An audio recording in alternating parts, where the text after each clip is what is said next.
નમસ્તે, હરે Krishna two everyone. Friends, આજે આપણે બનાવીશું પીડા ગામના ફેમસ પનીર રાજમા, જે ટેસ્ટમાં ખૂબ જ સરસ લાગે છે અને તે રાઈસ સાથે અથવા તમે પરાઠા સાથે તેને સર્વ કરી શકો છો. તો ચાલો આજે આપણે બનાવીએ પનીર રાજમા. પનીર રાજમા બનાવવા માટે મેં મોટું બાઉલ એક રાજમા લીધેલા છે, જે મેં 6 કલાક પલાળેલા હતા અને ત્યારબાદ એને 6 વિસલ કરી અને મેં બોઇલ કરેલા છે.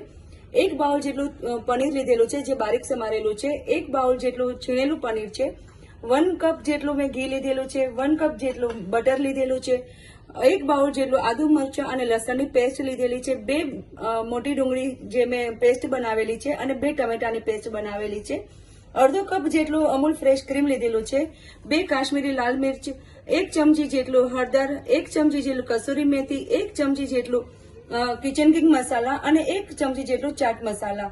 ત્યારબાદ હવે આપણે એનો વઘાર કરીશું. બટર અને ઘી સારી રીતે આપણું ગરમ થઈ ગયું છે. ત્યારબાદ આપણે આદુ મરચાં અને લસણની પેસ્ટ એડ કરીશું.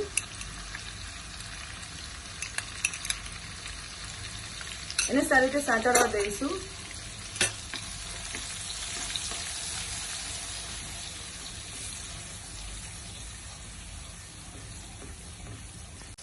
ફ્રેન્ડ્સ, આદુ મરચાં લસણની પેસ્ટ સારી રીતે સતળાઈ ગઈ છે. ત્યારબાદ આપણે એમાં ડુંગળીની પેસ્ટ એડ કરીશું.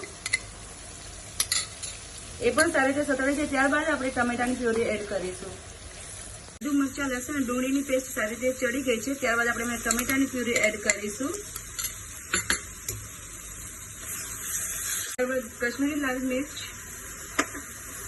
હળદર, કિચન કિંગ મસાલા અને ચાટ મસાલા અને કસૂરી મેથી છે. એના હાથેથી આપણે થોડી મસળી અને પછી આપણે એડ કરીશું અને સારી રીતે ચડવા દઈશું. ત્યારબાદ આપણે એમાં રાજમા એડ કરીશું.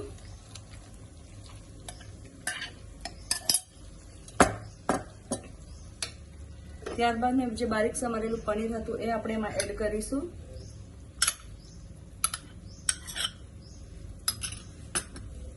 અને સારી રીતે ચડવા દઈશું. આપણે 10 મિનિટ જેટલું આપણે એને ચડવા દેવાનું છે. ફ્રેન્ડ્સ, જ્યારે મેં રાજમા બોઇલ કર્યા ત્યારે મેં એમાં સૂકા લાલ મરચાં અને નમક પહેલેથી જ એડ કરેલું હતું. ત્યારબાદ મેં આમાં નમક એડ કરેલું નથી. જો તમને ટેસ્ટમાં ઓછું લાગે તો તમે તમારી રીતે એડ કરી શકો છો. ફ્રેન્ડ્સ, આપણા રાજમા સારી રીતે ઉકળી ગયા છે. ત્યારબાદ હવે આપણે એમાં અમૂલ ફ્રેશ ક્રીમ જે મેં લીધેલું હતું એ આપણે એડ કરીશું.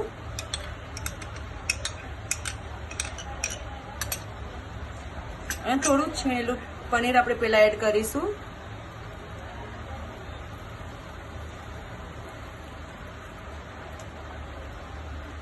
અને સારી રીતે આપણે એને મિક્સ કરી લઈશું અને ત્યારબાદ આપણે એને સર્વ કરીશું. ફ્રેન્ડ્સ, આપણા રાજમા બનીને તૈયાર છે. હવે આપણે તેને રાઈસ સાથે સર્વ કરીશું.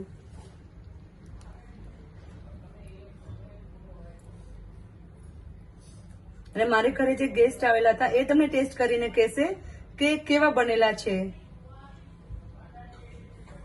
ત્યારબાદ આપણે એમાં 2 ચમચી જેટલું ઘી એડ કરીશું અને અમારા માનવભાઈ બતાવશે કે ટેસ્ટમાંથી કેવા બન્યા છે.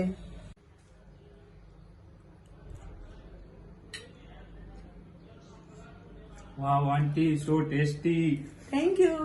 તો ફ્રેન્ડ્સ, તમને કેવી લાગી મારી પનીર રાજમાની રેસીપી તે મને જરૂરથી જણાવજો અને મારી ચેનલને લાઈક, શેર અને સબસ્ક્રાઇબ કરવાનું ના ભૂલશો. Thank you.